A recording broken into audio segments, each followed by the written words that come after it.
Hello everyone, আসসালামু আলাইকুম। কেমন আছেন সবাই? আই হোপ সবাই বেশ ভালো আছেন। আলহামদুলিল্লাহ, আমরাও ভালো আছি। তো এখন কিন্তু অনেকটাই রাত। তো রাতের বেলা আমাদের বাড়ির পাশে হচ্ছে বিয়ে। তো রাস্তার মধ্যে কিন্তু লাইট ডেকোরেশন করা হয়েছে, যেটা আমার কাছে বেশ ভালো লাগে। তো আবিরের বাবা বাসায় ছিল, বললাম চলো একটু রাস্তা থেকে হেঁটেই আসি। তো চলে এলাম আমরা। আর এই তো রাস্তায় একটু হাঁটাহাঁটি করছি, এখানে কিন্তু কোনো মানুষই ছিল না। তো ভিডিওর শুরুতেই বলে দিচ্ছি, যারা আমার ভিডিওটি দেখছেন অবশ্যই একটি লাইক করে ভিডিওটি কন্টিনিউ করবেন। আর ভিডিওর কোনো অংশ যদি আপনাদের কাছে একটু ভালো লেগে থাকে তাহলে আমার চ্যানেলটিকে সাবস্ক্রাইব করে পাশে থাকবেন। তো এই তো এটা হচ্ছে আজকে সকালে ভিডিও শ্যুট করা। তো সকালবেলা কিন্তু নাস্তা সম্পূর্ণ কমপ্লিট করে এখন ঘরটাকে গুছিয়ে নিচ্ছি। আর বাইরে কিন্তু প্রচণ্ড বৃষ্টি ছিল। এবছর যেন বৃষ্টিটা অনেক বেশি হচ্ছে, প্রতিদিন প্রতিনিয়ত বৃষ্টি হচ্ছেই। তবে কি আর করার, তো এখন ঘরটাকে ভালো করে গুছিয়ে মুছে নিচ্ছি। তো আমার হাজব্যান্ডের কিন্তু একসময় বেতন কিন্তু অনেকই অল্প ছিল। তো এই অল্প ইনকামে আর তখন কিন্তু আমিও অনেক টেলারি কাজ করতাম, আর তাছাড়াও টিউশনি করতাম।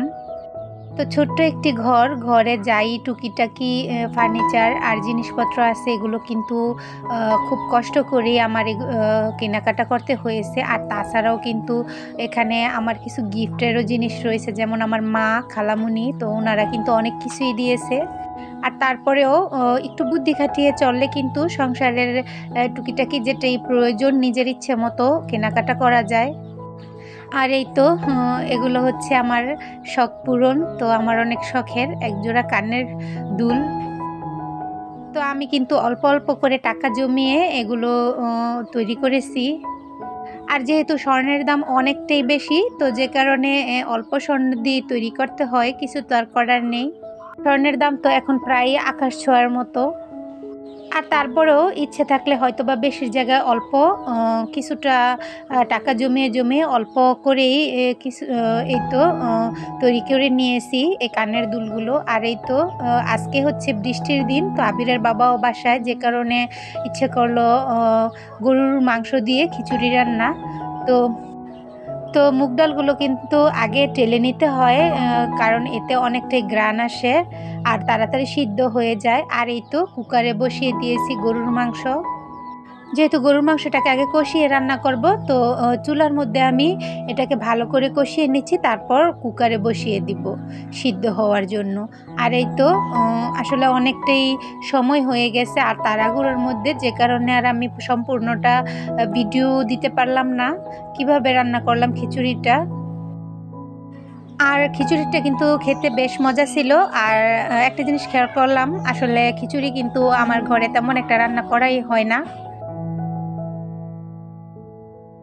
আর আবিরের বাবা কিন্তু অনেক মজা করে খেয়েছে, তো ভাবলাম মাঝে মধ্যে এরকমটা রান্না করাই যায়।